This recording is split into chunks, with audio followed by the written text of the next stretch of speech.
Sometimes a man's worth is measured not by what he's done, but by what he's willing to face when everything seems lost.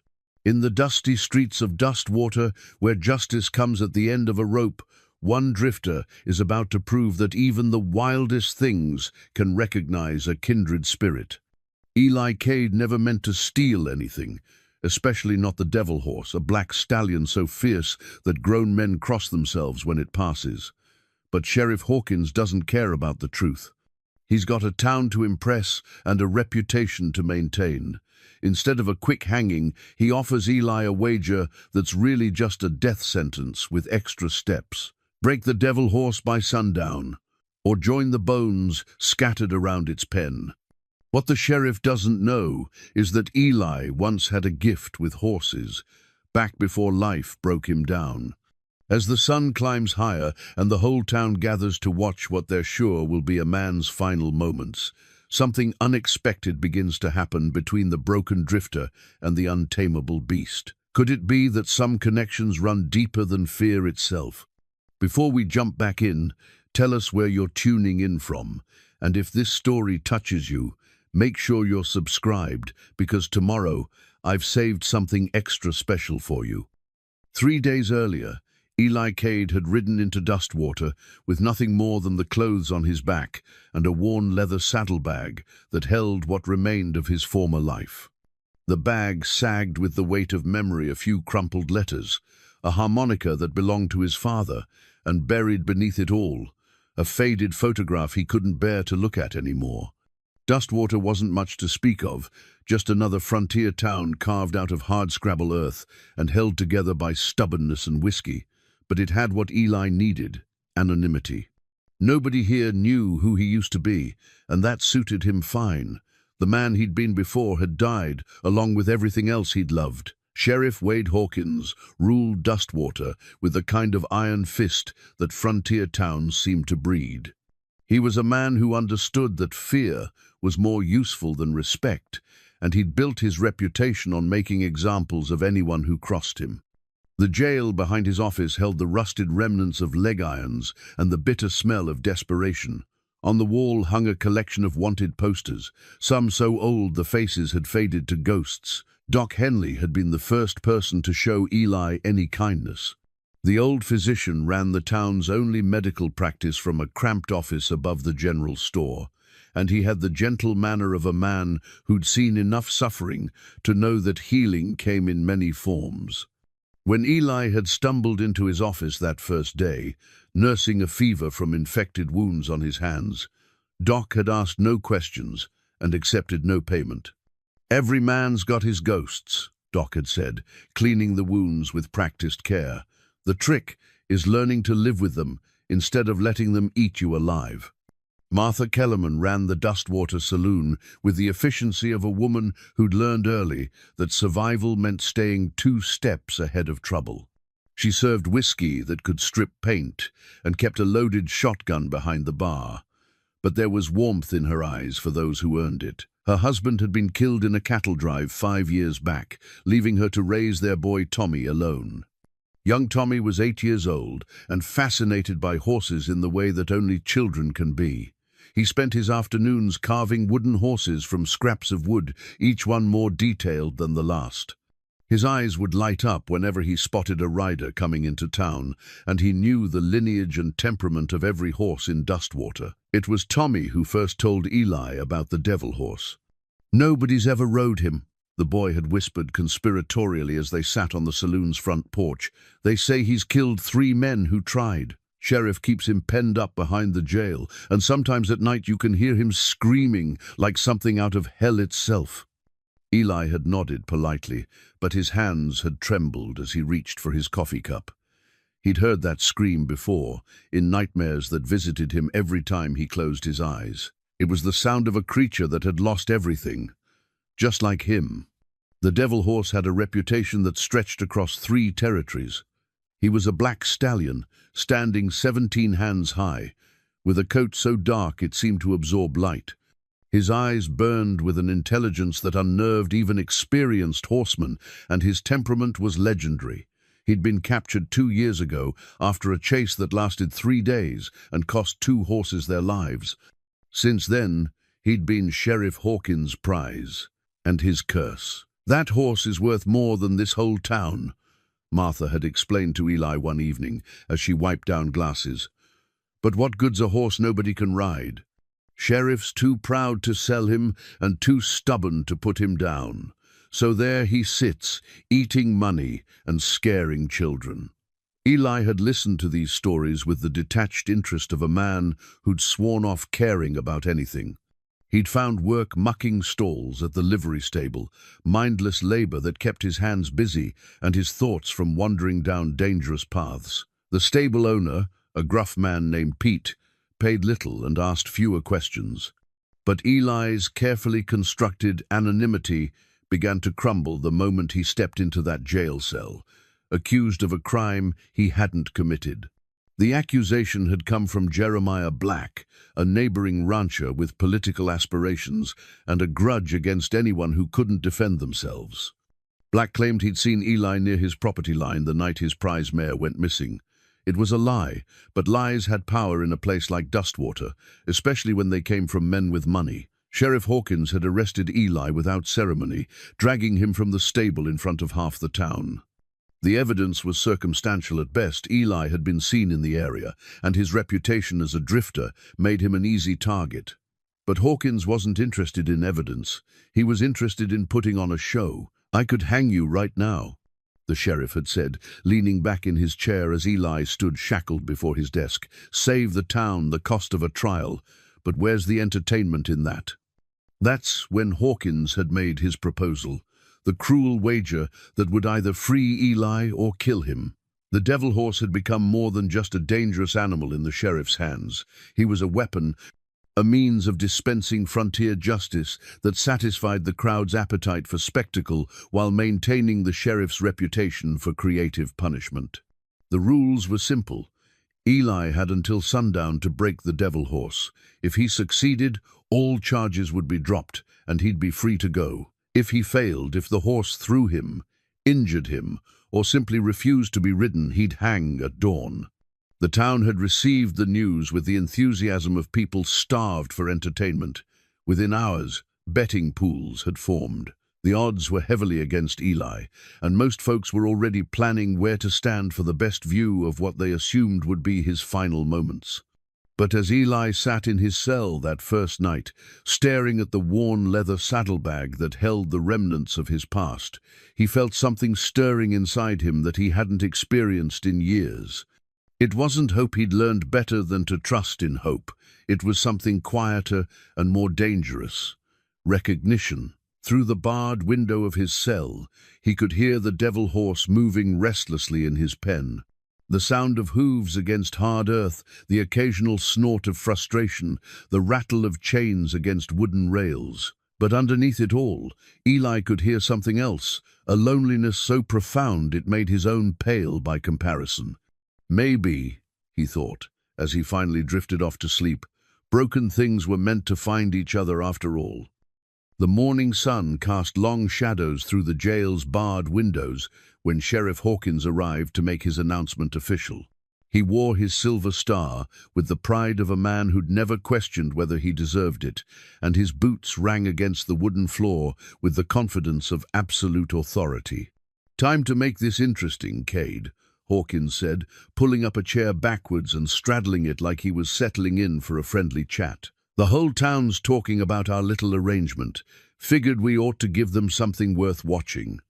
Eli remained silent, studying the man who held his life in his hands. Hawkins was younger than he'd first appeared, maybe 45, with the kind of smooth, good looks that helped win elections in small towns. But his eyes held the cold calculation of someone who'd learned that power was easier to maintain through fear than through justice.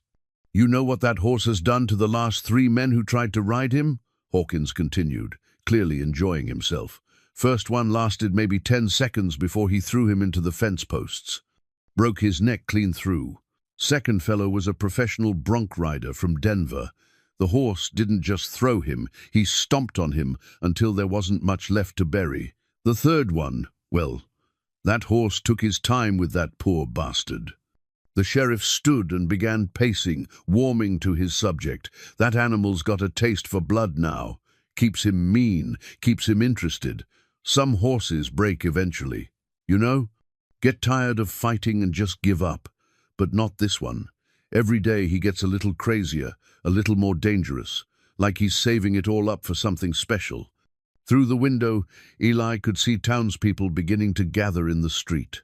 Word had spread quickly through Dustwater, and folks were already staking out viewing positions for the afternoon's entertainment. Some brought chairs, others carried lunch baskets, as if they were settling in for a church social rather than what they expected to be, a man's gruesome death. "You could just let me go," Eli said quietly, speaking for the first time since his arrest. "We both know I didn't steal any horse." Hawkins laughed, a sound without warmth or humor. "Maybe you did. Maybe you didn't. Don't matter much now. See, this town's been getting a little too comfortable lately. People start thinking they can question my authority, maybe even vote me out come election time. But after today, after they see what happens to troublemakers, well, I expect folks will remember why they need a strong sheriff." The truth hit Eli like a physical blow. This wasn't about justice or stolen horses, it was about politics and power. He was nothing more than a convenient sacrifice, a drifter with no connections and no one to mourn him. The perfect victim for Hawkins' public demonstration of authority. "Course, if you want to back out, I could always just hang you now," Hawkins continued with mock generosity. "Save you the embarrassment of getting torn apart in front of the whole town. Might even make it quick." "I'll take my chances with the horse," Eli replied. Something flickered in Hawkins' eyes, disappointment maybe, or concern. The sheriff had been counting on fear to break Eli's resolve, to make him beg for a quick death instead of the slow torture he'd planned. But Eli's calm acceptance seemed to unsettle him. "Your funeral," Hawkins said, but his voice lacked its earlier confidence. "Literally." As the sheriff left, Eli closed his eyes and listened to the sounds drifting through his window. The devil horse was awake now, moving restlessly in his pen. The sound of his hooves had a rhythm to it, almost like a heartbeat, and occasionally Eli could hear the animal's breath, harsh and labored with frustration. The pen itself was a marvel of frontier engineering, built specifically to contain the most dangerous horse anyone in these parts had ever seen. The walls were 8 feet high and reinforced with iron bars, designed more like a prison cell than a stable. The gate was a massive thing that required 2 men to open, held shut by a series of heavy bolts and chains. Around the pen's perimeter, the ground was littered with the debris of previous attempts to break the horse. Broken saddles, torn ropes, pieces of leather and metal that told the story of violent encounters. And there, partially buried in the dust, were the bones Hawkins had mentioned, stark white reminders of what happened to men who underestimated the creature inside those walls. The devil horse himself was magnificent in his fury. Standing in the center of his prison, he was every inch the wild stallion, untouched by human influence or affection. His coat gleamed like polished obsidian, and his mane flowed like black water when he moved. His eyes were the color of dark amber, intelligent and filled with a rage that seemed to burn from somewhere deep inside. But as Eli watched through his cell window, he began to notice something the townspeople had missed. The horse's anger wasn't random or chaotic, it had purpose. Every kick at the fence posts, every charge at the gate, every defiant scream was calculated. The animal wasn't just fighting his captivity, he was studying it, testing it, looking for weakness. Smart bastard, isn't he? Eli turned to find Doc Henley standing outside his cell, a steaming cup of coffee in his hands, and concern etched deep in his weathered face. "Doc," Eli acknowledged, "come to wish me luck? Come to see if you've lost your mind." Doc replied bluntly, "That horse has killed 3 men, Eli. 3 good men who knew their way around horses. What makes you think you can do what they couldn't?" Eli accepted the coffee gratefully, wrapping his hands around the warm cup. "Maybe I can't, But hanging's certain death. The horse is just probable death. I'll take my chances with probable. Doc studied him with the sharp eyes of a man trained to see past surface symptoms to underlying conditions. There's something you're not telling me, isn't there? Something about why you're not more scared than you ought to be. For a moment, Eli considered telling the truth. About who he used to be, about the gift he'd once possessed, about the reasons he'd lost it all. But the words wouldn't come. That man was dead, and digging up his grave wouldn't help anyone. Just a feeling, he said instead. Outside, the crowd was growing larger. Eli could see Martha Kellerman setting up a refreshment stand, her business sense overriding any sympathy she might feel for his situation. Young Tommy sat on a crate beside her, whittling another wooden horse and stealing glances at the jail. Even from a distance, Eli could see the boy's conflicted expression, part excitement, part worry. The devil horse chose that moment to let out one of his legendary screams, a sound that cut through the morning air like a knife. The crowd outside went quiet for a moment, reminded of exactly what kind of creature they'd come to see unleashed.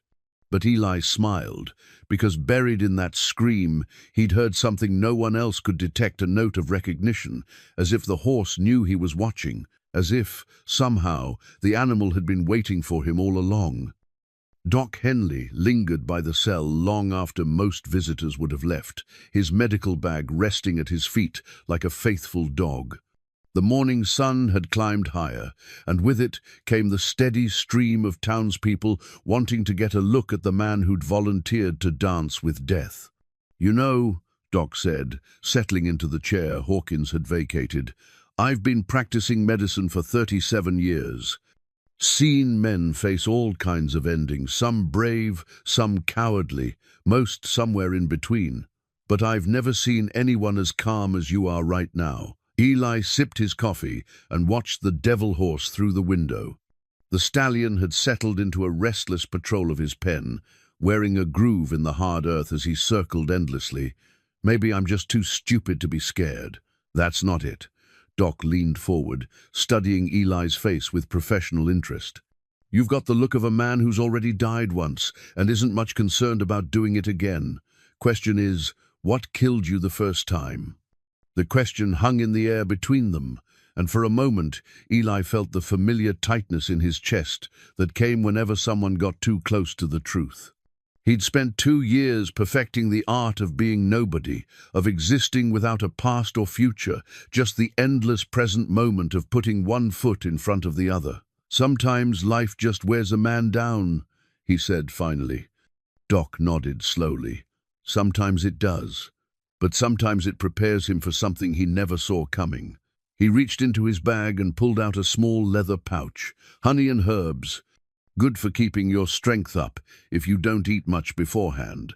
Some men get nervous stomachs before facing something like this." Eli accepted the pouch, touched by the gesture despite himself. "You think I've got a chance?" "I think," Doc said carefully, "that there's more to you than meets the eye. And I think that horse out there might be the same way." As if summoned by their conversation, the devil horse appeared at the window side of his pen, close enough that Eli could see the intelligence burning in those amber eyes. For a long moment, man and beast regarded each other through the glass and iron bars. Two prisoners preparing for their appointment with fate. "He knows you're watching him," Doc observed. "Never seen him do that before. Usually he ignores the Gawkers completely." The observation sent a chill down Eli's spine, because it confirmed what he'd been trying not to think about since his arrest. There was something familiar about this horse, something that tugged at memories he'd buried so deep he'd thought they were gone forever. Before he could examine the feeling further, Martha Kellerman appeared at the cell door, her son Tommy trailing behind her. She carried a plate covered with a checkered cloth, and her expression held the careful neutrality of someone trying not to take sides in a situation beyond her control. "Brought you some breakfast," she said, passing the plate through the bars. "Figured you ought to eat something substantial before this afternoon." The food was simple but well-prepared: eggs, bacon, biscuits still warm from the oven. It was the kind of meal a woman might make for her own family, and Eli found himself unexpectedly moved by the kindness. "Thank you," he said simply. Tommy pressed closer to the bars, his young eyes wide with curiosity. "Mister, are you really going to try to ride the devil horse?" "Tommy," Martha warned, but Eli held up a hand. "It's all right." He knelt down, so he was at eye level with the boy. "Yes, I'm going to try. Nobody's ever done it before," Tommy said matter-of-factly. "Not even Jake Morrison, and he was the best rider in 3 counties. "Sometimes," Eli replied, "the best rider isn't the right rider." The boy considered this with the serious concentration of someone far older than his years. What makes someone the right rider? Is the might? It was a good question, one that Eli had been asking himself since the wager was made. In the old days, before everything fell apart, he would have known the answer instinctively. But now, sitting in a jail cell waiting to face an impossible task, he wasn't sure he remembered. "Understanding, I suppose," he said finally. "Knowing what the horse needs instead of just what you want from him." Tommy's face lit up with excitement. "That's what my pa used to say. He said horses were like people. They just needed someone to listen to them proper." Martha's expression softened at the mention of her late husband. "Your father was a good man with horses," she agreed. "Never met one he couldn't gentle, given time." "Did he ever try to ride the devil horse?" Eli asked. "Lord, no," Martha replied with a bitter laugh. "That animal didn't show up until after my husband was gone. But knowing Tom, he would have tried. That man never could resist a challenge." Through the window, Eli could see the crowd growing steadily larger. Word had spread beyond Dustwater now, and riders were coming in from neighboring towns to witness the spectacle. He spotted several men in expensive suits who could only be wealthy ranchers, drawn by the legendary reputation of the devil horse and the morbid entertainment value of watching someone try to tame him. "Lot of folks betting against you," Tommy said with the blunt honesty of childhood. "Tommy!" Martha scolded, but the boy pressed on. "What are the odds now, Ma?" 20-1, Martha admitted reluctantly. "Most folks figure you'll last maybe 30 seconds. Eli had to laugh at that. Optimistic of them. But the laughter died in his throat when he saw Sheriff Hawkins approaching with Jeremiah Black at his side. The rancher who'd made the false accusation looked pleased with himself, like a man who'd set a clever trap and was eager to see it spring. "How's our guest this morning?" Hawkins asked with false cheer. "Ready for his big performance?" Black studied Eli through the bars with undisguised satisfaction. "Never seen a man so eager to die," he said. "Must have a guilty conscience." The comment was clearly intended to provoke, but Eli remained silent. He'd learned long ago that men like Black fed on reaction, and the best way to handle them was to give them nothing to feast on. "Course, there's still time to confess," Hawkins added. "Tell us where you hid my horse, and I might consider reducing your sentence to a simple hanging." "I didn't steal your horse," Eli said quietly, "and we all know it." Black's face darkened. "You calling me a liar?" "I'm stating a fact." The tension in the cell corridor became thick enough to cut. Martha gathered Tommy closer to her side, while Doc Henley's hand drifted casually toward his medical bag, and the pistol Eli suspected was hidden inside it. But before the situation could escalate further, a commotion outside drew everyone's attention. Through the window, Eli could see people pointing and talking excitedly about something in the direction of the devil horse's pen. The stallion was standing perfectly still at the center of his prison, but he was facing directly toward the jail. His head was raised high, ears pricked forward, as if he was listening for something only he could hear. The pose was so unusual, so completely different from his normal restless pacing, that even the most casual observers could tell something had changed. "What's gotten into him?" Hawkins muttered, moving to the window for a better view. But Eli already knew. The horse had been waiting, just as he had been waiting. And now, with the sun climbing toward its zenith and their appointment growing near, the waiting was almost over. The afternoon stretched toward its inevitable conclusion with the slow persistence of honey poured from a jar, Eli had finished Martha's breakfast and was now sitting quietly on his narrow cot, his worn leather saddlebag open beside him. For the first time in 2 years, he'd allowed himself to look at the contents, really look at them, instead of just shoving his hand inside to grab what he needed. The letters were from his wife, Sarah, 23 of them, written during the months when his reputation as a horse whisperer had taken him away from home more often than either of them liked. Her handwriting was neat and careful, full of news about their small ranch and gentle complaints about his extended absences. The last one, dated just 2 weeks before the accident, ended with the words, "Come home soon, my love. The horses miss you, but not nearly as much as I do."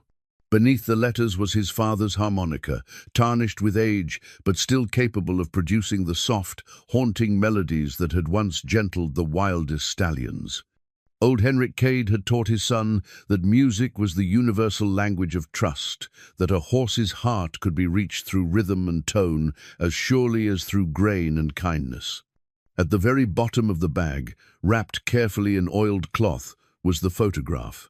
Eli's hands trembled as he unwrapped it, revealing the faces he'd tried so hard to forget. There he was, 20 pounds heavier and a lifetime younger, standing between Sarah and their prize stallion, Thunder. The horse was a magnificent bay with intelligent eyes and a coat that gleamed like burnished copper in the sunlight. Thunder had been the crown jewel of their small operation, a stallion whose bloodline traced back to the finest Arabian stock. But more than that, he'd been Eli's partner, the horse that had helped establish his reputation across 3 territories. Together, they gentled mustangs that other men had written off as unbreakable, turned wild creatures into willing partners through patience and understanding rather than force and fear. "That's a fine-looking horse." Eli looked up to find Tommy Kellerman standing outside his cell, having slipped away from his mother while she was busy with her refreshment stand. The boy's eyes were fixed on the photograph with the reverence of someone who recognized true quality when he saw it. "His name was Thunder," Eli said, surprised by how easily the words came. "Was." The simple question hit harder than any of Sheriff Hawkins's threats. "He's gone now." Tommy studied the photograph more intently, taking in every detail with the careful attention of a young person trying to understand adult mysteries. "You look different in the picture, happier." It was an astute observation from someone so young. The man in the photograph was indeed happy, content with his life, secure in his abilities, surrounded by everything he loved. That man had believed the future was predictable, that skill and dedication were enough to protect what mattered most. "I was different then," Eli admitted. "What happened?" The boy's innocent question opened wounds that Eli had thought were finally healed. For a moment, he was back in that terrible night 2 years ago, watching his world burn while he stood powerless to stop it. The memory came flooding back with perfect, agonizing clarity, the smell of smoke, the sound of screaming horses, the sight of Sarah running toward the burning stable to save an animal that was already lost. "Sometimes bad things happen," he said finally, "and sometimes there's nothing you can do to stop them." Tommy nodded solemnly. "Like when my pa died on the cattle drive. Ma says it wasn't anybody's fault, that sometimes the river just takes what it wants." The comparison was more apt than the boy realized.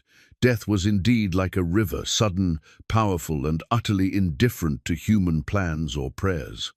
It had taken Sarah and Thunder in one terrible night, leaving Eli alone with nothing but guilt and the ashes of everything he'd built. "Your ma's a smart woman," Eli said.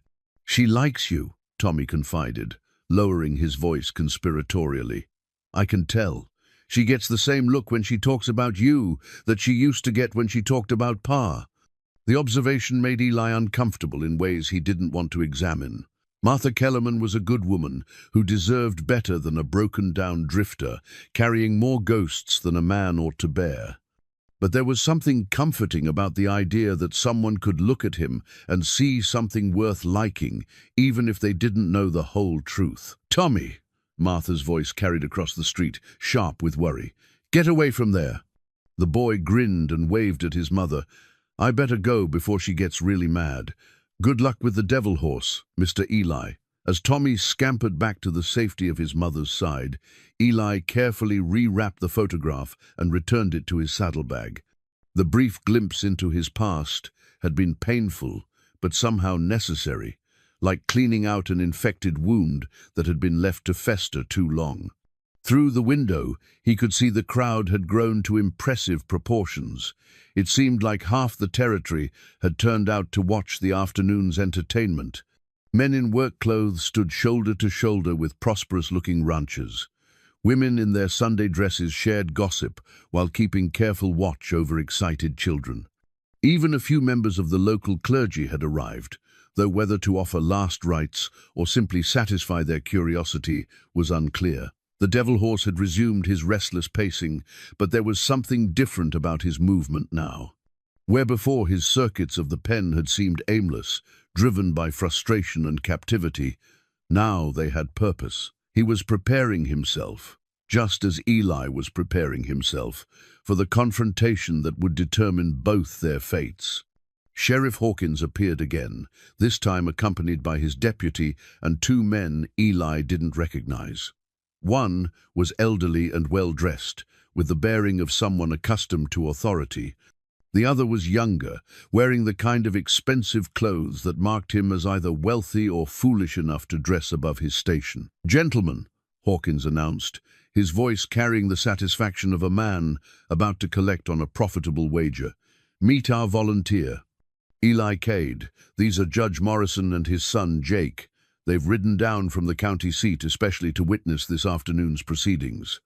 Judge Morrison studied Eli with the cool assessment of someone who'd spent decades evaluating men's character from the bench. "Son, I presume you understand the nature of your situation." "Yes, sir." "And you're proceeding voluntarily?" "As voluntary as it gets when the alternative is hanging." The judge's expression didn't change, but something flickered in his eyes, perhaps approval for Eli's honesty, or maybe just professional interest in watching a man face his own mortality with such calm determination. Jake Morrison, however, was less composed. "That's the horse that killed my brother," he said, his voice tight with old grief and fresh anger. "If you're planning some kind of trick, no tricks," Eli replied simply. "Good," Jake said, "because I want to see that animal put down. Should have been done 2 years ago, right after Tommy died." So, that's where Eli had heard the name Morrison before. Tommy Morrison, the professional bronc rider who'd been the devil horse's second victim. The pieces of the puzzle were beginning to fit together, painting a picture of grief and politics that went deeper than simple frontier justice. The sun was now directly overhead, casting short shadows and bathing the dusty street in harsh light. In a few hours, those same shadows would stretch long across the ground, marking the approach of sundown and the moment when all debts would be settled. Eli closed his eyes and listened to the sounds outside, the murmur of the crowd, the creak of wooden buildings expanding in the heat, and underneath it all, the steady rhythm of hooves on hard earth as the devil horse continued his endless patrol. Soon, he thought, soon they would meet face to face, and the world would discover whether two broken creatures could somehow find healing in each other, or if they were simply destined to complete each other's destruction. The sun had begun its slow descent toward the western horizon when Sheriff Hawkins finally came to collect his prisoner. The crowd outside had swollen to what might have been the largest gathering in Dustwater's brief history, and the air buzzed with anticipation and the sound of money changing hands as last-minute bets were placed. "Time to go, Cade," Hawkins announced, his keys jangling with nervous energy. "Folks are getting restless, and I'd hate to keep them waiting." Eli stood slowly, shouldering his leather saddlebag out of habit more than necessity. The weight of it felt different now, heavier with memory, but somehow less burdensome than it had been that morning. Facing the contents of his past, even briefly, had reminded him of who he used to be before grief had stripped away everything he thought he knew about himself. The walk from the jail to the devil horse's pen felt both endless and instant, like stepping through a doorway between two different worlds. The crowd parted before them, creating a corridor of curious faces and whispered commentary. Some looked at Eli with pity, others with the morbid fascination of people watching a man walk to his execution. A few, very few, seemed to hold something approaching hope. Martha Kellerman stood near the front of the crowd, with Tommy pressed close to her side. The boy clutched one of his wooden horse carvings, his knuckles white with tension.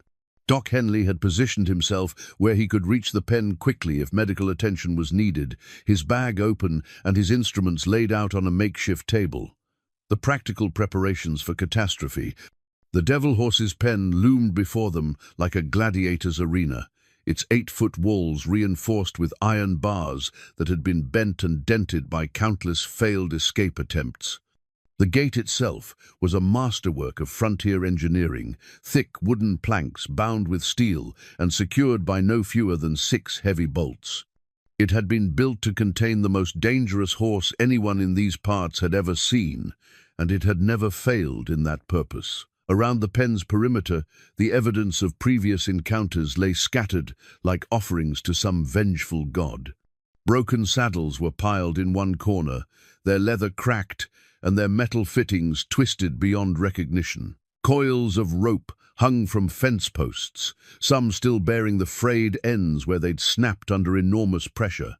And there, partially buried in the churned earth, were the bones that Sheriff Hawkins had mentioned, white reminders of what happened when human ambition met animal fury. But it was the horse himself that commanded attention.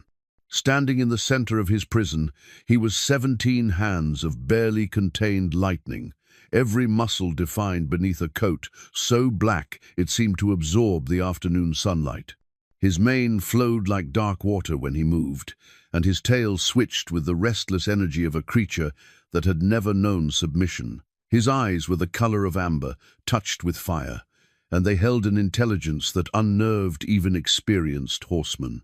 This wasn't the dull-witted fury of a broken animal. This was conscious, calculated rage, the anger of a creature that understood exactly what had been taken from him and was determined to make someone pay for it. When the Devil Horse caught sight of Eli approaching, his behavior changed dramatically. Where moments before he had been pacing restlessly, now he became utterly still. His head came up, ears pricked forward, and those burning eyes fixed on the man walking toward his pen with an intensity that made the crowd fall silent. "Jesus," someone whispered. "Look at him. It's like he knows." Sheriff Hawkins fumbled with the first bolt, his hands less steady than they had been in the jail. "Never seen him act like this before," he muttered.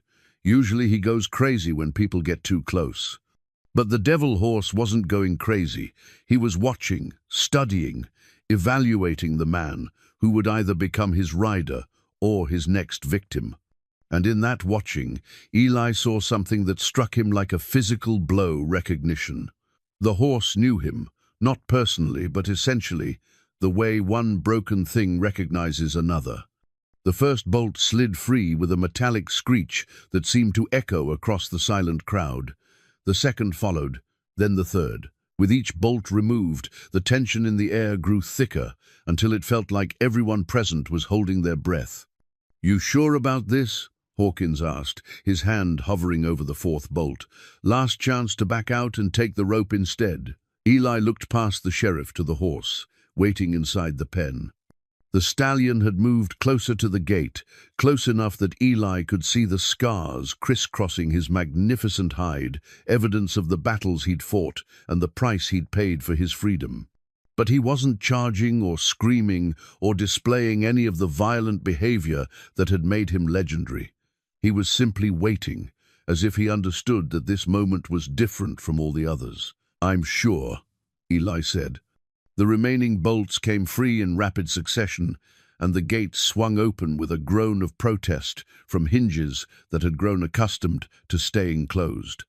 The crowd pressed forward, eager for the best view of what they expected to be a spectacular and violent confrontation. But instead of the expected charge or attack, something unprecedented happened. The Devil Horse took a single step backward, creating space between himself and the open gate. It was a gesture so subtle that most of the crowd missed its significance, but to anyone who understood horse behavior, it was as clear as spoken words. The stallion was offering an invitation rather than a threat. Eli stepped through the gate and into the pen, his movements slow and deliberate.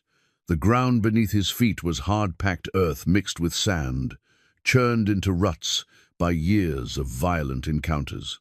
The smell hit him immediately: horse sweat, dust, and something else, something wild and untamed that spoke of open ranges and endless skies. The gate swung shut behind him with a finality that seemed to echo in the sudden quiet. He was alone now with the most dangerous horse in 3 territories, separated from help by 8 feet of reinforced walls and the width of an arena that had become a graveyard for lesser men. The devil horse remained motionless, studying his unexpected visitor with those intelligent amber eyes. Up close, his size was even more impressive. He was larger than Thunder had been, with the kind of powerful build that spoke of speed and endurance bred into his very bones. But it was his stillness that was most unnerving, the complete absence of the frenzied behavior that had characterized all his previous encounters with humans. "Easy, boy," Eli said softly, his voice carrying the gentle tone he hadn't used in 2 years. "Easy now." The horse's ears flicked forward at the sound, and for a moment Eli could have sworn he saw something flicker in those burning eyes.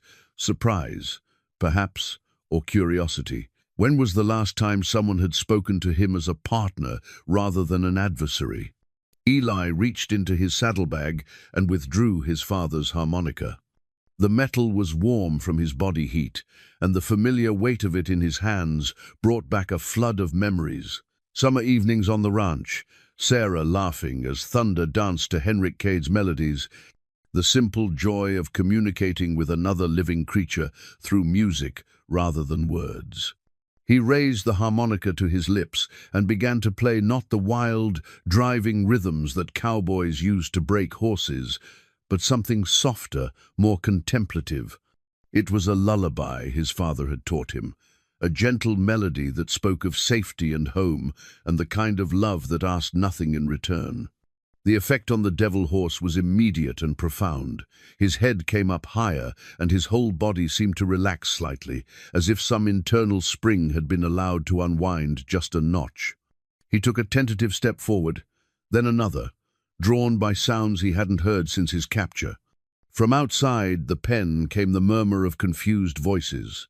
This wasn't what the crowd had come to see.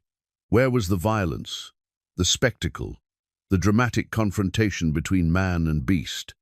Instead, they were witnessing something entirely different, a conversation in a language older than words, conducted between 2 creatures who understood each other in ways that defied explanation.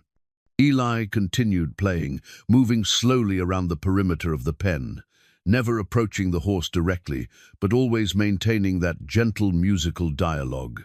The stallion followed his movements with his eyes, occasionally shifting position to keep the man in sight, but showing none of the aggressive behavior that had made him famous.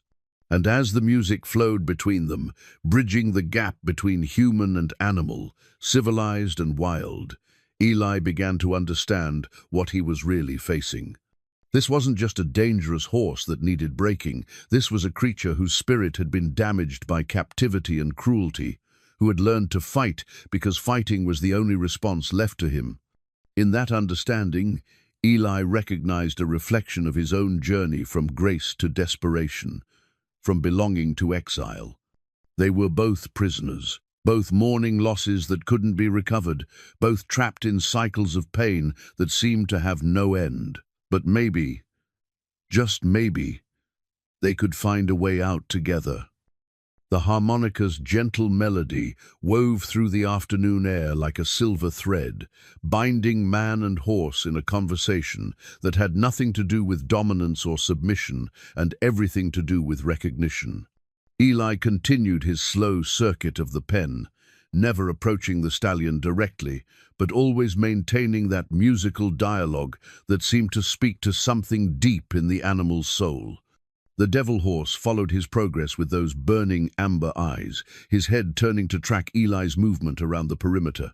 But more telling was what he wasn't doing. There was no pawing at the ground, no laying back of ears, no baring of teeth. The signs of aggression that had preceded every other encounter were completely absent, replaced by something that could only be described as curiosity. From the crowd outside came a growing murmur of confusion and disappointment. This wasn't the blood sport they'd been promised. Where were the desperate attempts to throw a saddle on an unbroken horse? Where was the violence, the struggle, the dramatic confrontation that would end with either triumph or tragedy? "What's he doing in there?" someone called out, their voice carrying the frustration of a person who'd wagered good money on a spectacle that wasn't materializing. Sheriff Hawkins stood near the gate, his face a mask of growing concern. This peaceful interaction wasn't part of his plan. He needed Eli to fail dramatically and publicly, needed the lesson to be written in blood and terror so that no one in Dustwater would ever again question his authority. But instead of the quick, violent resolution he'd counted on, he was watching something that looked dangerously like success. Martha Kellerman held Tommy close to her side, but her expression had shifted from worry to wonder. She'd seen her late husband work with horses, had witnessed the gentle magic that could pass between a skilled horseman and a willing mount. What was happening in that pen looked familiar, not the forced breaking of an animal's spirit, but the careful building of trust between partners. Doc Henley had moved closer to the fence, his medical bag forgotten as he watched the unprecedented scene unfold. In all his years of treating the victims of horse-related accidents, he'd never seen anything quite like this. The devil horse, the creature that had killed 3 men and terrorized a town, was behaving like a curious colt, encountering something new and potentially wonderful. Eli let the last notes of the lullaby fade into silence and stood quietly at the far side of the pen, giving the horse time to process what had just happened. The stallion remained motionless for a long moment, then took a tentative step forward. Then another. His movement was cautious but not fearful, the careful approach of a creature who had learned to expect pain but was beginning to hope for something different. "That's it, boy," Eli murmured, his voice barely audible even to those pressed against the fence. "Take your time. No hurry at all." The horse continued his slow approach until he was perhaps 10 feet away, close enough to strike if he chose, but far enough to escape if the situation turned threatening. There he stopped, studying Eli with an intensity that made the air between them seem to shimmer with possibility. It was then that Eli did something that made the crowd gasp collectively. He turned his back on the devil horse. It was either the gesture of a madman or someone who understood horse psychology better than anyone in Dustwater had imagined. By removing the perceived threat of direct eye contact and showing his vulnerability, Eli was offering the ultimate display of trust. He was telling the stallion, in the clearest possible terms, that he was not there as a conqueror, but as a potential partner. The horse's response was immediate and profound. He moved closer, his hooves making soft sounds in the churned earth until his breath was warm against Eli's neck. The crowd held its collective breath, certain they were about to witness a man being torn apart by the most dangerous horse in the territory. Instead, they saw something that would be talked about in hushed, reverent tones for years to come. The devil horse, gently nuzzling Eli's shoulder, his velvet muzzle exploring this strange human who spoke to him in music instead of commands.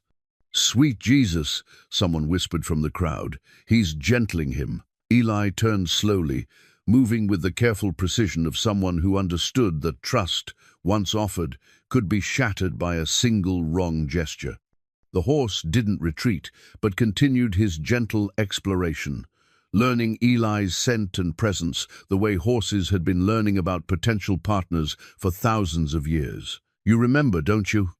Eli said softly, his words meant for the horse, but carrying clearly in the sudden quiet. "You remember what it was like before all this, when humans meant partnership instead of pain?"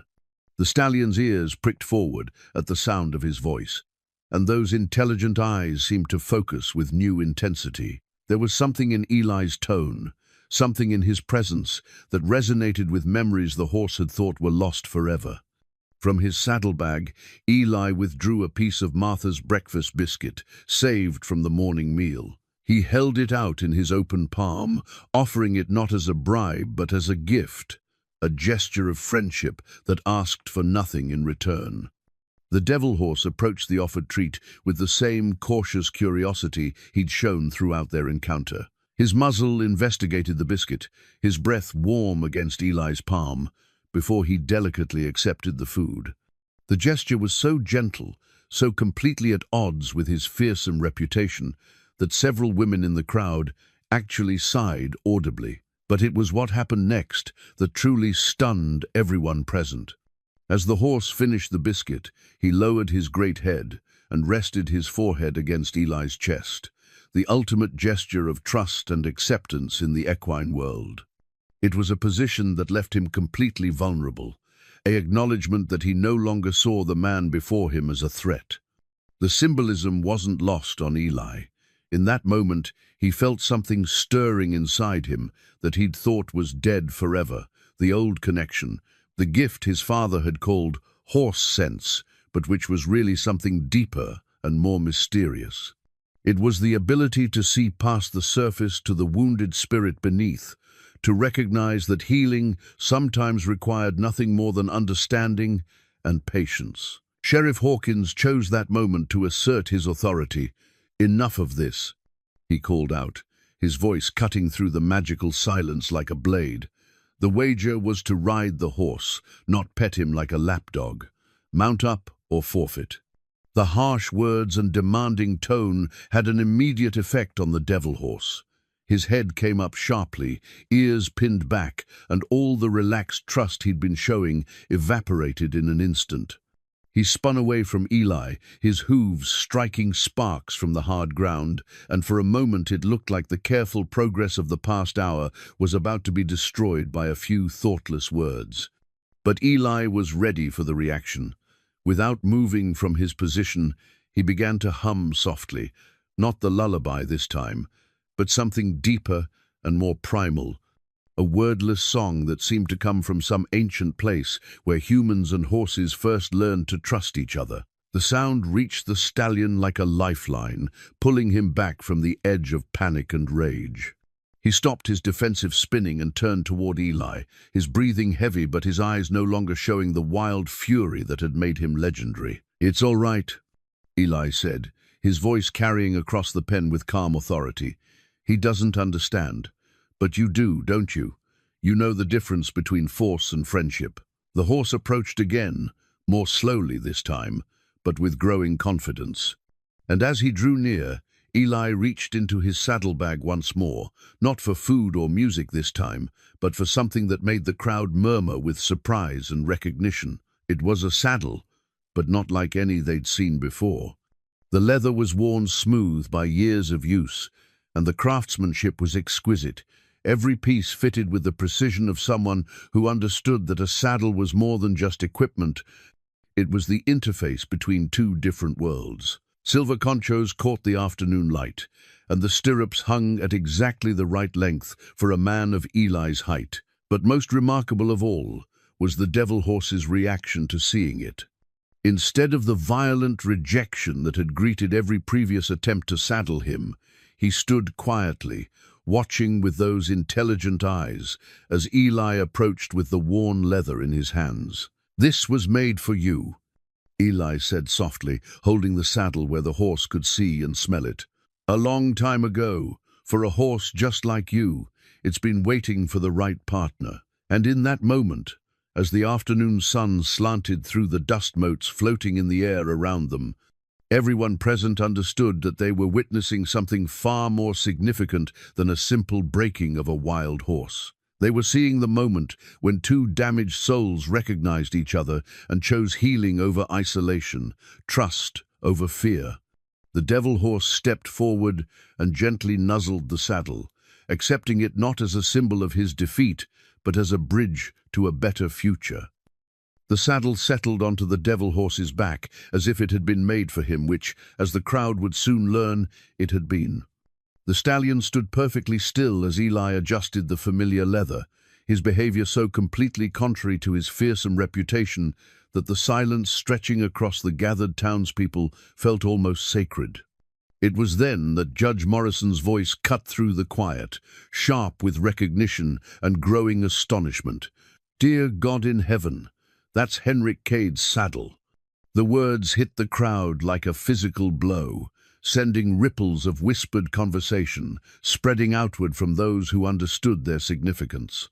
Henrik Cade, the legendary horse whisperer whose name was spoken with reverence from California to the Mississippi, the man who could gentle any horse, no matter how wild or broken. Sheriff Hawkins went pale as the implications began to sink in. "That's impossible. Henrik Cade died 5 years ago." "Henrik Cade did die 5 years ago," Judge Morrison replied, his voice gaining strength as the pieces fell into place. "But he had a son who was said to have inherited his father's gift tenfold." The judge's eyes fixed on Eli with laser intensity.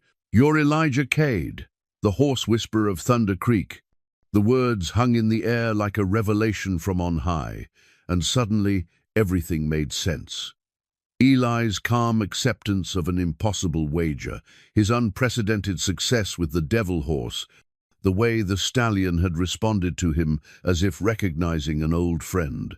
The crowd pressed closer to the fence, eager to see the man whose reputation had been built on stories that seemed too incredible to be true.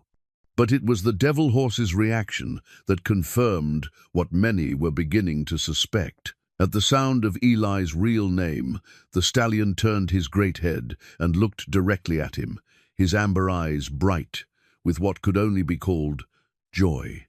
Then he did something that made several people in the crowd gasp aloud. He whinnied, a sound of pure happiness that was nothing like the screams of rage that had earned him his fearsome reputation. "You know him, don't you, boy?" Eli said softly, his hands continuing their gentle work with the saddle straps. "You remember Thunder Creek and the green pastures where you were foaled. You remember running free with your mother across those hills." Martha Kellerman was the first to put the rest of the pieces together, her voice carrying clearly in the stunned silence. "That's not just any horse, is it? That's Thunder's son. That's the colt from Thunder Creek that disappeared after the fire." The revelation hit Eli like a physical blow, stealing the breath from his lungs and making his hands tremble on the saddle leather. He'd suspected, hoped, feared, but hearing it spoken aloud made it real in a way that cut through the careful numbness he'd wrapped around his heart. "Tempest," he whispered, the name falling from his lips like a prayer.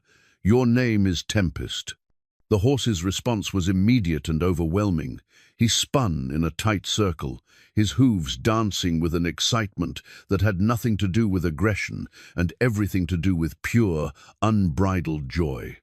He was no longer the devil horse, the creature of fear and legend. He was Tempest, the colt who had been born during a thunderstorm at Thunder Creek Ranch, the foal who had shown such promise before the world fell apart. From the crowd came a collective intake of breath as people began to understand what they were witnessing. This wasn't just a man attempting to ride a dangerous horse. This was a reunion between partners who had been torn apart by tragedy and found each other again against impossible odds. Doc Henley moved closer to the fence, his medical knowledge allowing him to see details others might miss. "Look at those scars," he said quietly. "They're not from fighting. They're burn scars. That horse was in a fire." The truth of it all came flooding back to Eli in a rush of memories so vivid they might have happened yesterday instead of 2 years ago. The fire had started in the middle of the night, probably from a lantern knocked over in the feed room. By the time he'd awakened to the smell of smoke, half the stable was already engulfed in flames. He'd managed to save most of the horses, leading them to safety in the paddock, while Sarah worked desperately to calm the more frightened animals. But Tempest, then just a yearling, had panicked and bolted back into the burning stable, driven by some equine instinct to seek shelter in the only place he knew as home. Sarah had gone after him. Against Eli's desperate pleas, against all reason and safety, she had run into that blazing hell to save a horse she'd helped deliver and raised from birth. The ceiling had collapsed just as she reached Tempest's stall, trapping them both in an inferno that no living thing should have survived. Eli had tried to follow, had fought against the men holding him back with superhuman strength born of desperation and love, but it had been too late. By the time the fire burned itself out, there was nothing left but ashes and grief, and the horrible certainty that his failure to save them had destroyed everything that made life worth living. Except now, impossibly, Tempest was alive, scarred and traumatized, transformed from a gentle colt into the legendary devil horse, but alive. And if Tempest had survived, then maybe. "Where did you find him?" Eli asked, his voice rough with emotion. "Who brought him here?" Sheriff Hawkins looked like a man watching his carefully constructed world crumble around him. Horse trader named Wilson brought him in about 2 years ago. Said he'd captured him running wild in the hills, been living feral since some ranch fire killed his owners. The timeline fit perfectly, and with it came a possibility that Eli hardly dared to consider. If Tempest had survived the fire, if he'd been running wild in the hills, then maybe Sarah. But no. Even as the hope flared in his chest, reality crushed it down. Wilson would have mentioned finding human remains, would have brought word of survivors. The fire had taken Sarah, just as it had seemingly taken Tempest. The difference was that horses were harder to kill than humans, and a young stallion might survive injuries that would be fatal to a person. Still, the reunion with Tempest felt like receiving a piece of his soul back, a part of himself he'd thought was lost forever. And as he looked into those intelligent amber eyes, he saw not just recognition, but forgiveness, the kind of absolution that only came from a heart too pure to hold grudges. "I'm sorry, boy," Eli whispered, his forehead pressed against the stallion's neck. "I'm so sorry I couldn't save you both, but you're here now, and that's what matters." Tempest turned his head and gently nuzzled Eli's shoulder, a gesture of comfort from a creature who had every right to hate the man who had failed to protect him. Instead, he was offering the kind of unconditional love that only horses seemed capable of, the forgiveness that came from recognizing shared pain and choosing connection over isolation. The crowd around the pen had fallen completely silent, awed by the depth of emotion they were witnessing. Even those who knew nothing about horses could see that something profound was happening between the man and the stallion, something that transcended the simple breaking of a wild animal. Judge Morrison cleared his throat, his voice gentler than it had been when he'd first recognized Eli's identity. "Son, if that horse means what I think he means to you, then Sheriff Hawkins' wager takes on a different character entirely. This isn't about breaking a dangerous animal, it's about healing old wounds." Sheriff Hawkins stepped forward, his face flushed with anger and desperation. His entire plan was collapsing around him, the carefully orchestrated spectacle turning into something that made him look like a fool or worse. "I don't care who he is or what horse that is. The wager stands. He has until sundown to ride that animal, or he hangs at dawn." But his words no longer carried the authority they had that morning. The crowd's mood had shifted, their bloodlust replaced by something approaching wonder. They were witnessing a miracle, the kind of story that would be told and retold for generations, and few of them wanted to see it end in violence. Eli straightened and looked around at the faces pressed against the fence. Martha's tears of joy, Tommy's wide-eyed amazement, Doc Henley's professional fascination, Judge Morrison's growing understanding of the injustice he'd been asked to witness. These people had come expecting to see a man die. Instead, they were seeing him come back to life. "The wager stands," he agreed, his voice carrying a strength that hadn't been there that morning. "But it's not about breaking him anymore. It's about remembering what we used to be, before the world broke us both." He swung up into the saddle with the fluid grace of someone born to ride, and Tempest stood steady as a rock beneath him, as if the 2 years of separation had been nothing more than a brief intermission in a conversation that had never really ended. The crowd erupted in cheers and applause, but Eli heard none of it. All that mattered was the feeling of Tempest's powerful muscles bunching beneath him, the familiar rhythm of their shared heartbeat, and the knowledge that sometimes, just sometimes, the things we think we've lost forever find their way back to us when we need them most. The moment Eli settled into the saddle, something magical happened. The years of separation, the trauma and pain that had defined both their lives since the fire, seemed to melt away like frost before the morning sun. Tempest stood perfectly still for a heartbeat, as if savoring the feeling of his true partner on his back once again, then began to move with the fluid grace of water flowing downhill. It wasn't the violent bucking and spinning that everyone had expected from the devil horse. Instead, it was pure poetry in motion, the kind of partnership between horse and rider that most people only heard about in legends. Tempest moved as if he and Eli were one creature, responding to subtle shifts in weight and gentle pressure from hands and legs that spoke a language older than words. The crowd pressed against the fence in absolute silence, afraid that any sound might break the spell they were witnessing. Even the children had stopped their chatter, instinctively understanding that they were seeing something extraordinary, something that would live in their memories for the rest of their lives. Martha Kellerman wiped tears from her eyes as she watched the reunion unfold. "Tom always said some partnerships were written in the stars," she whispered to her son. "Guess he was right." Tommy clutched his wooden horse carving against his chest, his young mind struggling to process what he was seeing. The terrible devil horse that had haunted his nightmares was gone, replaced by a magnificent stallion who moved with his rider as if they'd never been apart.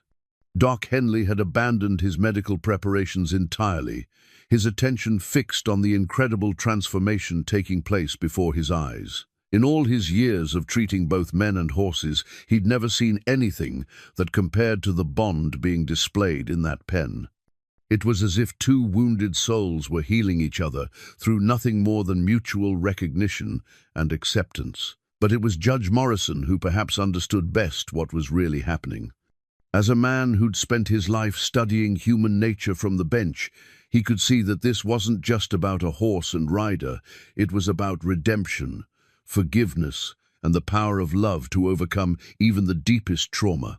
"Sheriff," he said quietly, his voice carrying the authority of his position, "I think it's time you explained exactly how you came to possess this particular horse." Sheriff Hawkins looked like a man caught in a trap of his own making. His face had gone pale beneath his tan, and sweat beaded on his forehead despite the cooling afternoon air. "Horse trader brought him in, like I said, legal bill of sale and everything. From a man named Wilson, you said." The judge's tone was deceptively casual, but there was steel beneath the silk. "Curious thing about Bill Wilson, he's been in territorial prison for the past 18 months, cattle rustling, if I recall correctly." The words hit Hawkins like a physical blow, and several members of the crowd began to mutter among themselves as the implications sank in. If Wilson had been in prison when he supposedly sold the horse to Hawkins, then the entire transaction was either illegal or fabricated. Eli heard the exchange but didn't react visibly, his attention focused entirely on rebuilding the connection with Tempest that had sustained them both through their darkest days. The stallion responded to every subtle cue, moving through the complex patterns and maneuvers that had once made them legendary throughout the territory. It was like watching a master musician play a perfectly tuned instrument, each note building toward a crescendo of absolute harmony. "The devil," someone in the crowd whispered in awe. "They're dancing." And indeed they were. Tempest moved through lateral work that would have challenged the finest dressage horses, his hooves seeming to barely touch the ground as he floated through movements that demonstrated not just athletic ability, but complete trust in his rider. Eli sat deep in the saddle, his body moving with the fluid grace of someone who had learned to ride before he could properly walk. his hands gentle on the reins that were more symbolic than functional. As they moved together, Eli felt the walls he'd built around his heart beginning to crumble. The guilt and grief that had driven him into exile seemed suddenly lighter, not erased, but transformed into something more manageable. Tempest had forgiven him for failing to save them both from the fire, had chosen love over resentment, partnership over isolation. Maybe, Eli thought, it was time to forgive himself as well. But their reunion was interrupted by Sheriff Hawkins's increasingly desperate voice. "I don't care about any of that legal nonsense," he shouted, his authority slipping away like sand through his fingers. The wager was to ride the horse until sundown, and sunset's still an hour away. For all we know, that animal's just waiting for the right moment to kill him. The words were intended to plant doubt in the crowd's mind, to remind them of the devil horse's fearsome reputation and the danger that Eli still faced. But they had the opposite effect, serving only to highlight how completely the situation had been transformed.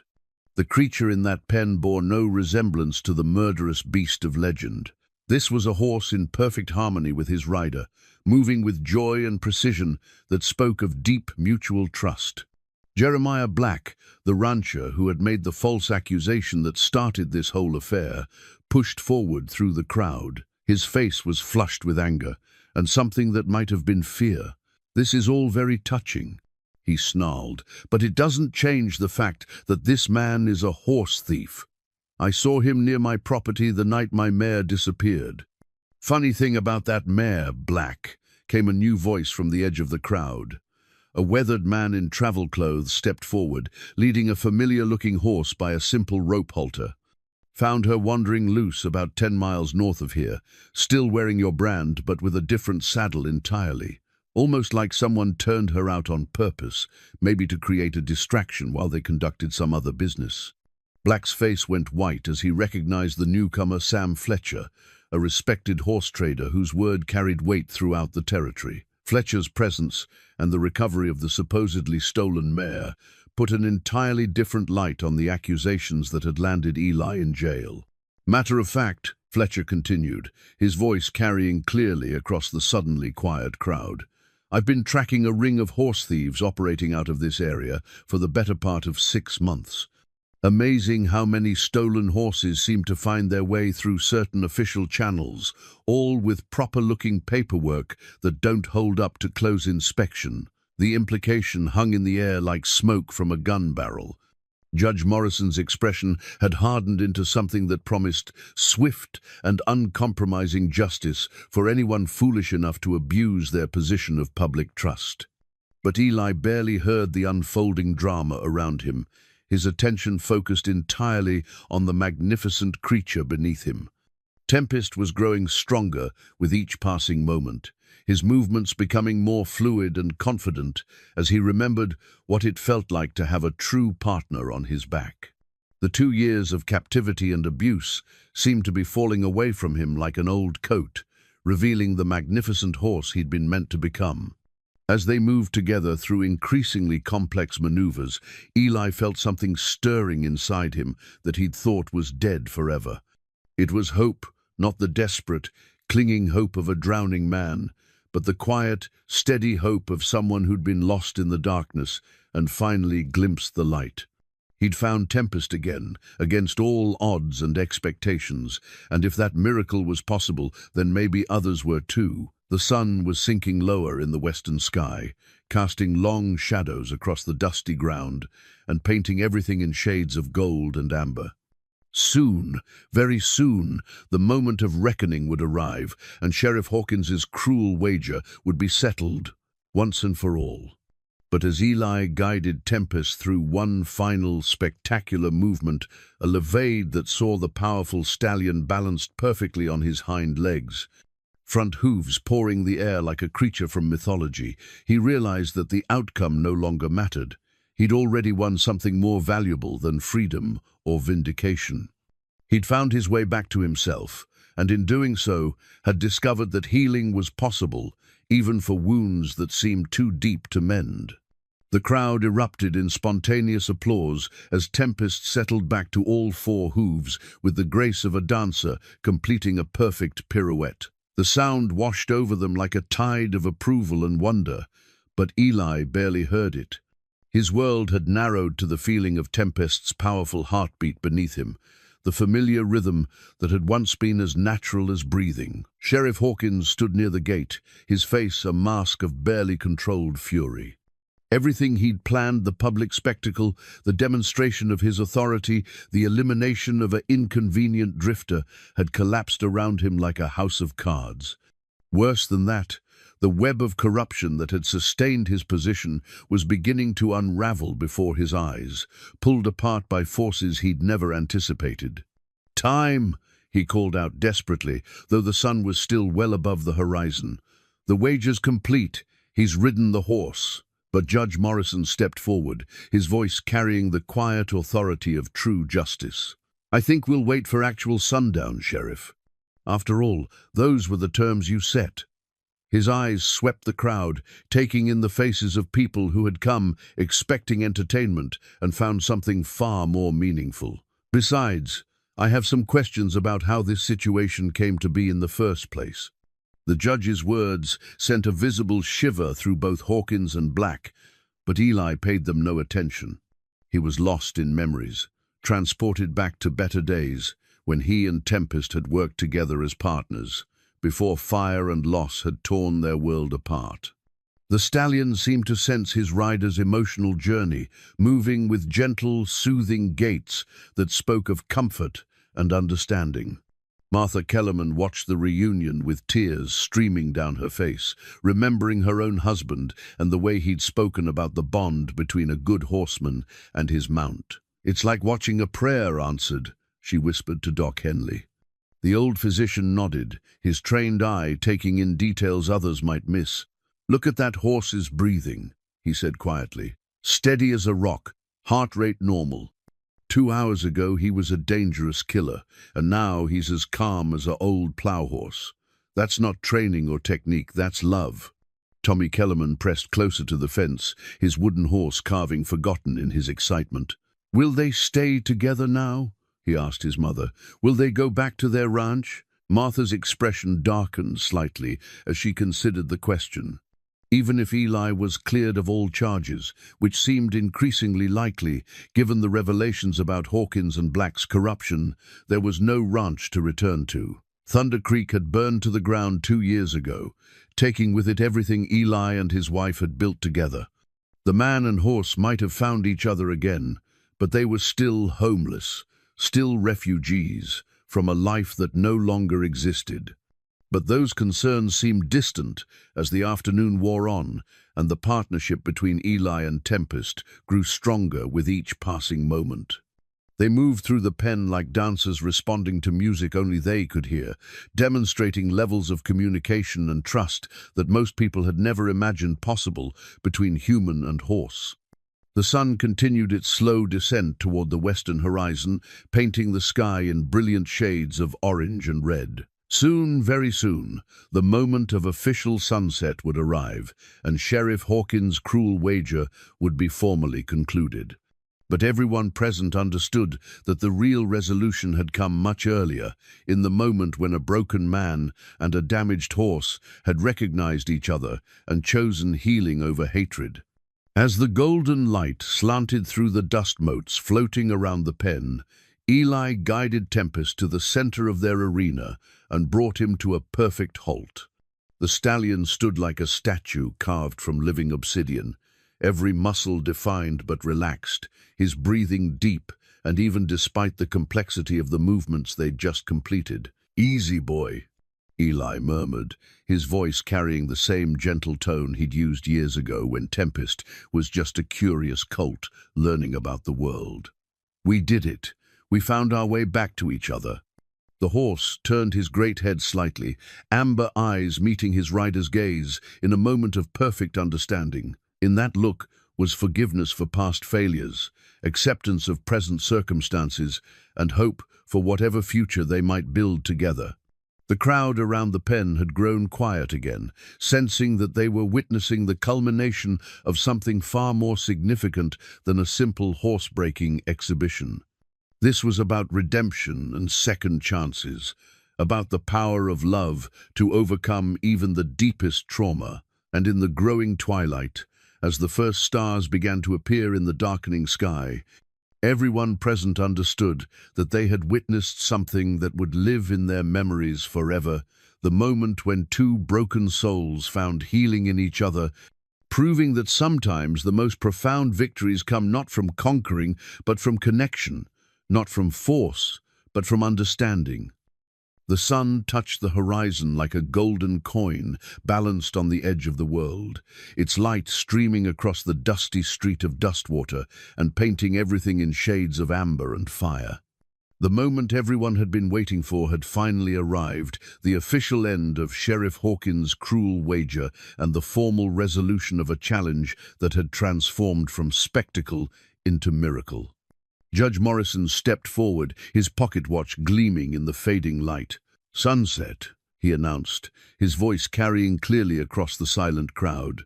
"The terms of the wager have been met." A cheer went up from the assembled townspeople, but it was different from the bloodthirsty roar they might have expected hours earlier. This was something deeper, more meaningful, the sound of people who had witnessed something that restored their faith in the possibility of goodness in a harsh world. Eli remained mounted on Tempest in the center of the pen, the two of them like a statue carved from living shadow against the brilliant sunset. The stallion stood perfectly still beneath him, breathing easy and calm, a creature utterly transformed from the legendary devil horse that had terrorized the territory for 2 years. "The charges are dismissed," Judge Morrison continued, his official tone unable to completely mask his own wonder at what he'd witnessed. "Eli Cade, you are free to go." But freedom, Eli realized, had come hours ago when he'd first touched Tempest's neck and felt the connection he'd thought was lost forever. The legal resolution was just paperwork compared to the healing that had taken place between them in that dusty pen. Sheriff Hawkins stood near the gate, his face a mask of barely controlled rage and fear.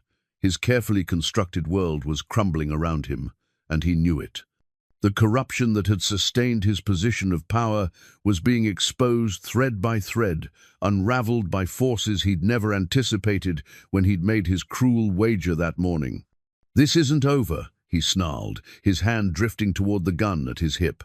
"That horse is still stolen property, no matter who's riding him." "Actually," Sam Fletcher said, stepping forward with a sheaf of papers in his weathered hand, "I think you'll find that's not quite accurate." He handed the documents to Judge Morrison with the satisfaction of a man who'd been waiting for this moment. "Found these in Bill Wilson's saddlebags when they arrested him. Seems our friend Wilson kept detailed records of his business dealings, including a complete list of horses he sold to certain law enforcement officials, along with their true ownership and the prices paid." The judge's expression grew darker as he scanned the documents. "According to this, Sheriff, you've been purchasing stolen horses for the past 3 years, using territorial funds to pay inflated prices to known criminals." He looked up, his eyes hard as flint. "That's not just corruption, it's theft from the taxpayers you swore to serve." The crowd began to murmur, the sound growing louder as people realized the full scope of what they were hearing. Their sheriff, the man who'd ruled them through fear and claimed to represent justice, was nothing more than a common criminal who'd been stealing from his own community. Jeremiah Black tried to slip away through the crowd, but Sam Fletcher's voice stopped him cold. "Don't go far, Black. You're mentioned quite prominently in these records too. Amazing how many of your stolen horses ended up being sold back to you at bargain prices after they'd been reported missing." The rancher's face went white as the implications sank in. His scheme reporting his own horses as stolen so they could be recovered and sold back to him at reduced prices had seemed foolproof. But Wilson's meticulous record-keeping had documented every transaction, creating a paper trail that would be impossible to explain away. Eli watched the unfolding drama with detached interest, his attention focused primarily on the magnificent creature beneath him. Tempest was alert but calm, his ears pricked forward as he observed the humans sorting out their complicated affairs. The stallion understood, in the way that horses do, that the immediate danger had passed and they were safe.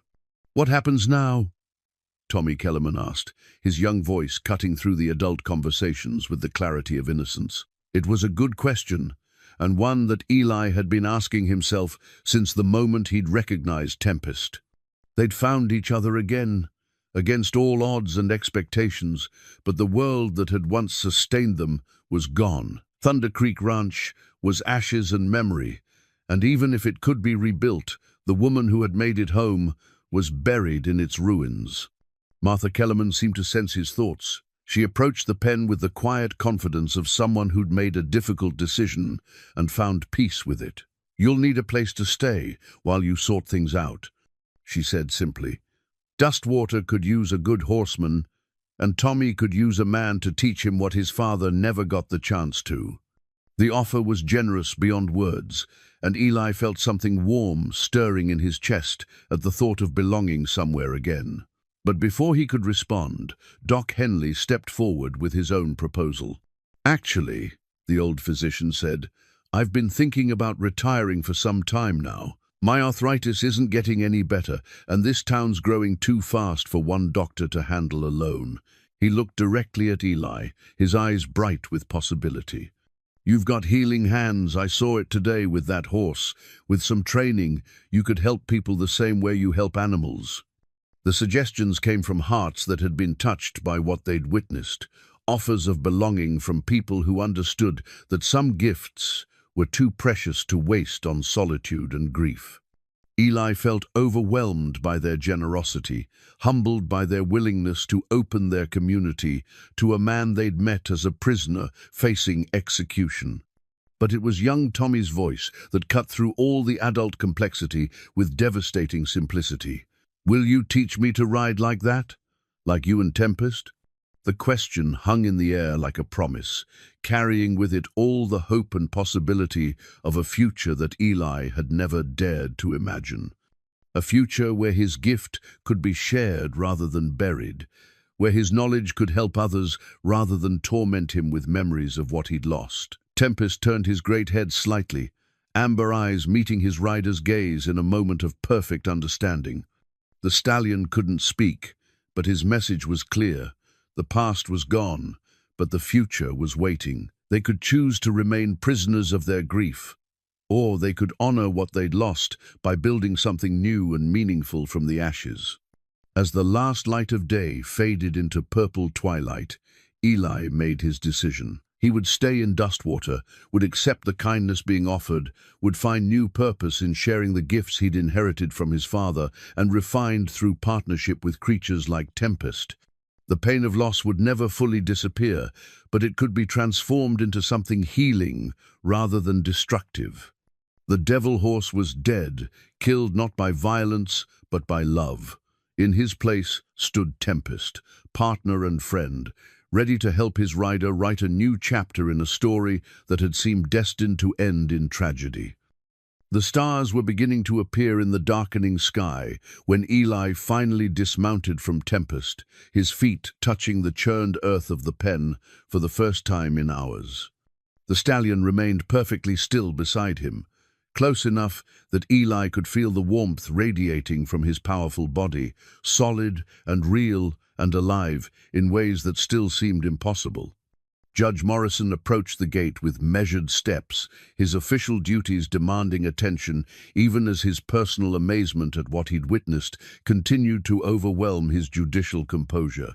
"Mr. Cade," he said formally, "you are hereby released from all charges. The territorial government will want to speak with you about recovering any other stolen horses that may be in circulation, but that's a matter for another day."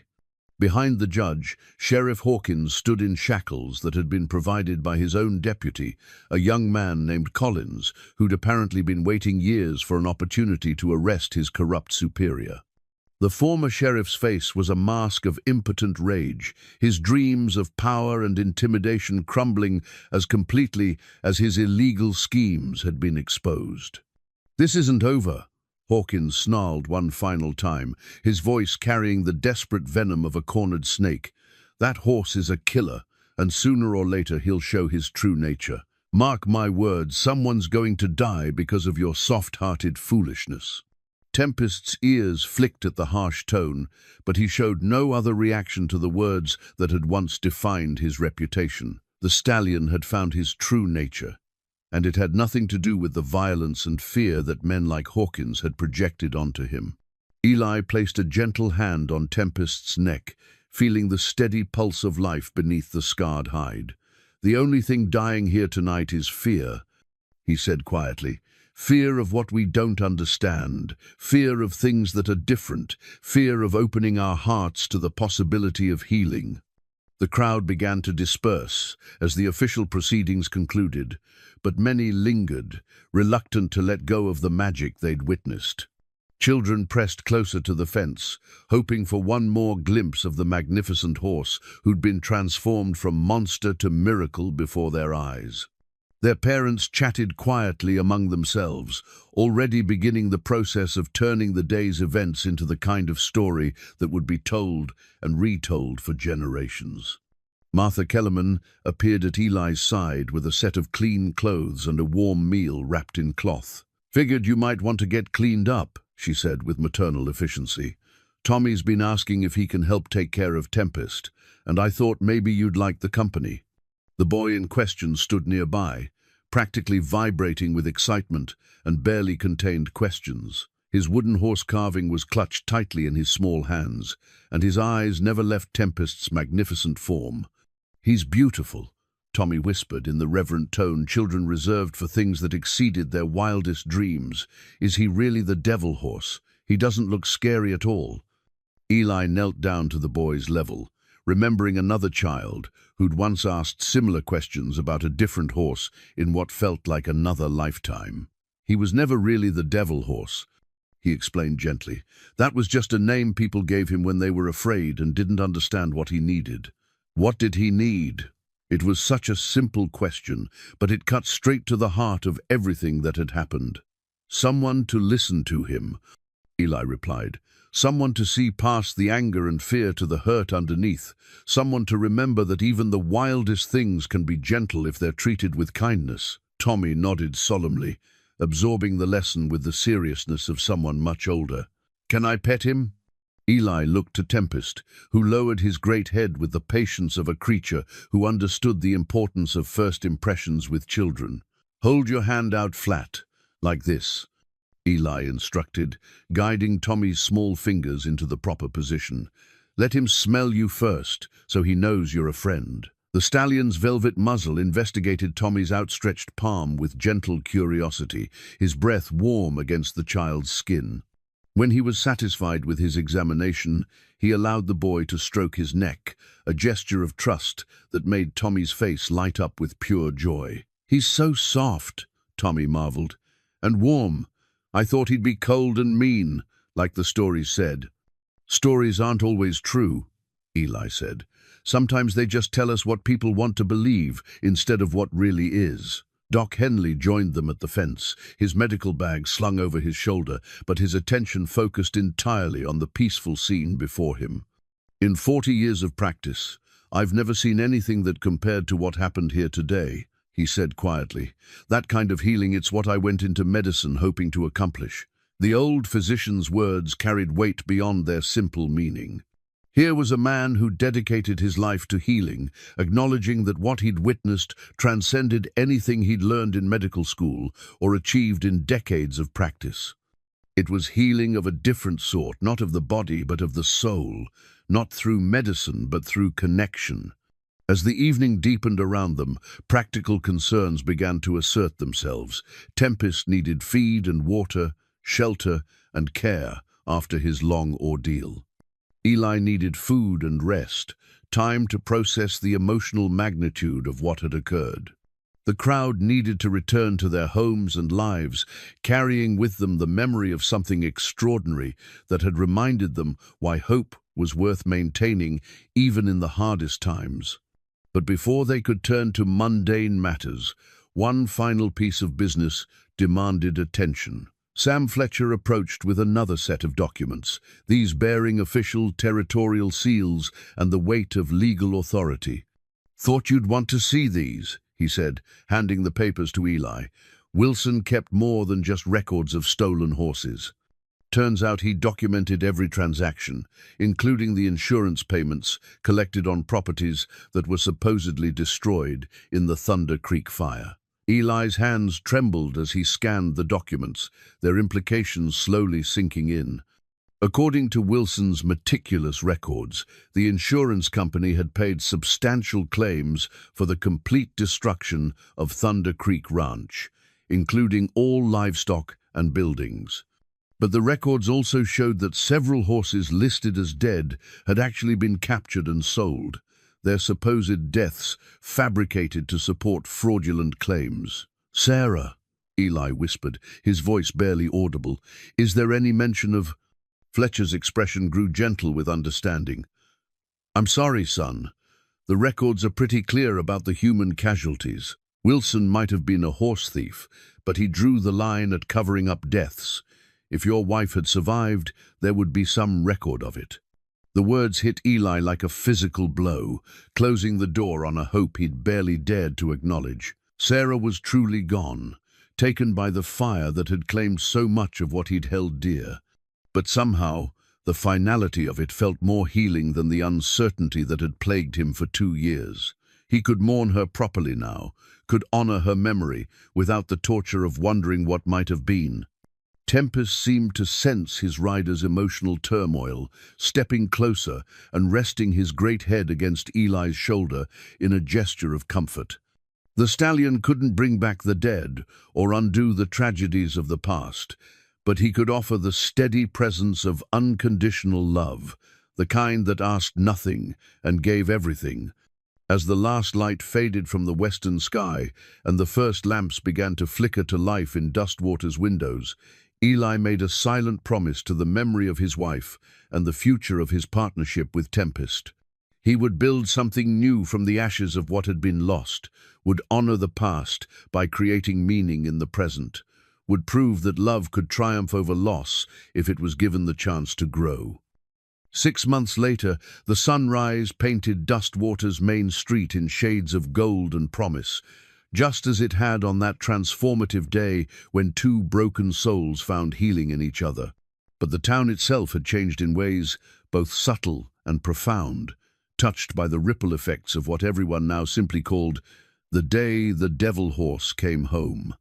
Eli stood in the doorway of what had once been the old livery stable, now expanded and renovated into something that served the community in ways its previous owner had never imagined.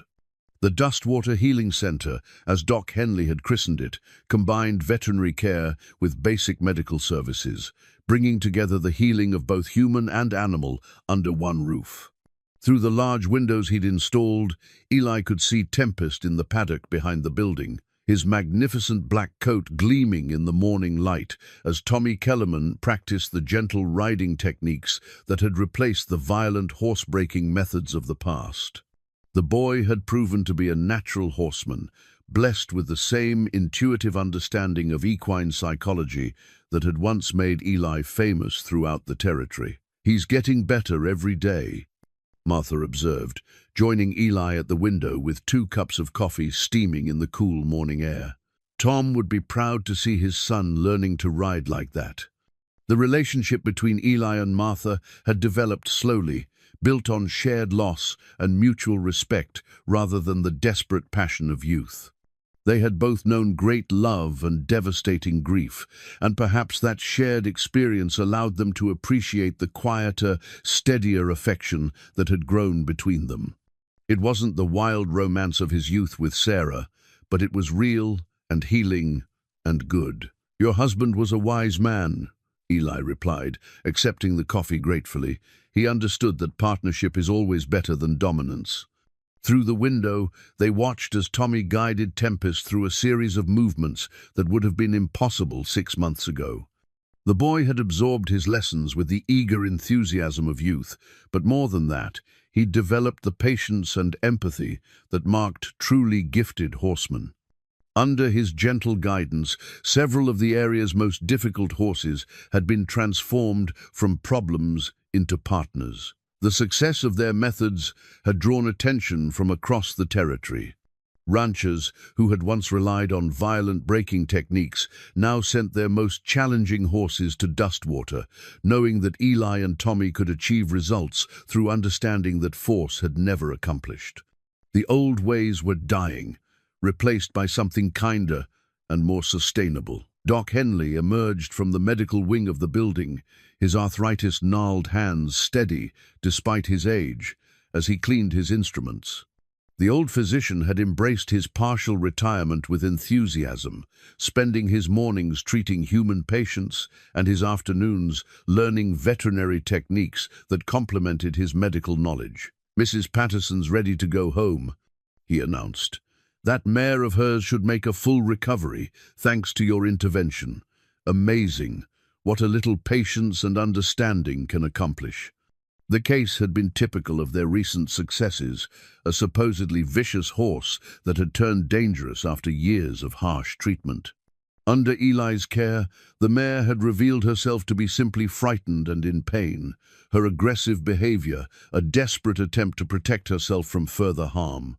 Now, properly treated and gently retrained, she was ready to return to a life of useful partnership with her owner.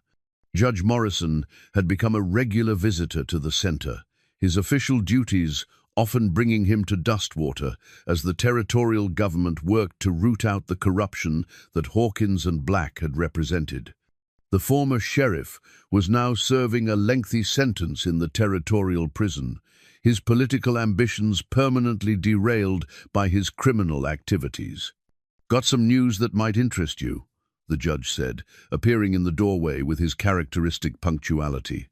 "The territorial legislature has voted to establish formal standards for animal welfare, based largely on the methods you've developed here. They're calling it the Dustwater Protocol." The recognition was gratifying, but Eli found it less important than the daily evidence of positive change he witnessed in his work. Every horse that learned to trust again, every person who chose understanding over force, every child, like Tommy, who grew up believing in the possibility of partnership rather than dominance, these were the true measures of success. As the morning progressed, the center filled with its usual mixture of two-legged and four-legged patients. Mrs. Chen brought her arthritic gelding for treatment, staying to chat with Martha about the upcoming church social. Young Billy Morrison arrived for his weekly riding lesson, his confidence growing steadily under Tommy's patient instruction. Dr. Sarah Whitman, the new physician who'd joined their practice, conducted examinations with the same gentle thoroughness that characterized their approach to animal care. The naming of the new doctor had been purely coincidental, but Eli had found a strange comfort in hearing Sarah's name spoken daily in contexts of healing and hope rather than loss and grief. It felt like a blessing from his late wife, a sign that she approved of the new life he was building from the ashes of their shared dreams. At midday, when the sun reached its zenith and cast short shadows on the ground, Eli took a break from his work to spend time with Tempest. The stallion had become more than just a partner. He was a living symbol of the transformation that was possible when damaged souls chose healing over hatred, connection over isolation. "Remember when they called you the devil horse?" Eli asked softly, stroking the stallion's neck as they stood together in the peaceful paddock. "Hard to believe that was only 6 months ago." Tempest turned his great head and gently nuzzled Eli's shoulder, a gesture that had become their private language of affection and understanding. The horse remembered, just as Eli remembered, but those memories had lost their power to wound. They had become simply part of the story, the dark chapters that made the happy ending more meaningful. As the afternoon sun began its slow descent toward the western horizon, Visitors started arriving for the weekly demonstration that had become a tradition in Dustwater. People came from miles around to watch Eli and Tommy work with horses that others had written off as hopeless, to witness the transformation that patience and understanding could accomplish. Today's subject was a young stallion that had been brought in by a desperate rancher, a horse so traumatized by abuse that it hadn't allowed a human to touch it in over a year. The rancher had been ready to have it destroyed rather than risk it injuring someone. But Eli had convinced him to try a different approach. The crowd watched in respectful silence as Eli entered the pen where the frightened horse waited, his movements slow and non-threatening, his voice carrying the same gentle tone that had first reached Tempest months ago. There was no force, no domination, no attempt to impose human will on animal instinct. Instead, there was invitation, the offer of partnership to a creature that had forgotten such things were possible. It took nearly an hour, but eventually the stallion allowed Eli to approach, to touch, to begin the slow process of rebuilding trust that had been shattered by cruelty and ignorance. The crowd applauded when the horse finally accepted a halter, but Eli knew the real victory was smaller and more profound. It was the moment when fear gave way to hope in the animal's eyes. As the demonstration concluded and the visitors began to disperse, Tommy appeared at Eli's side with the kind of serious expression that meant important questions were coming. "Will you teach me to do that?" the boy asked. "Not just the riding, but the healing, the way you reach inside and find the hurt and help fix it." It was the question Eli had been expecting, the moment when his informal apprentice asked to become something more. Tommy had the gift that much was clear from his natural way with horses and his instinctive understanding of what they needed. With proper training and guidance, he could become the kind of horseman who changed lives rather than simply broke spirits. "It's not easy," Eli warned. "It takes years to learn, and you'll fail more often than you succeed at first. You'll see things that break your heart, and you'll wonder if you're strong enough to keep trying." Tommy nodded solemnly, his young face serious with determination. "But you'll teach me? All of it?" Eli looked around at the life he'd built in Dustwater, the center that brought healing to both human and animal, the community that had embraced him despite his broken past, the woman who'd helped him remember that love was possible even after devastating loss. Most importantly, he looked at the boy who represented the future, the next generation that would carry these lessons forward and make them stronger. "Yes," he said simply, "I'll teach you all of it." As the sun set behind the mountains and the first stars appeared in the darkening sky, Eli stood with Martha on the porch of the home they now shared, watching Tommy say goodnight to Tempest in the paddock below. The stallion lowered his great head to receive the boy's gentle pat, a gesture of trust that would have been impossible just months ago. It had all started with a false accusation and a cruel wager, with fear and hatred and the assumption that some things were too broken to be fixed. But it had become something beautiful, a testament to the power of understanding over force, patience over violence, love over fear. The devil horse was truly dead now, not killed by cruelty but transformed by compassion. In his place stood Tempest, partner and teacher, living proof that redemption was possible for even the most damaged souls. And in Dustwater, where justice had once been measured by the length of a rope, healing was now measured by the depth of connection between broken things, learning to be whole again.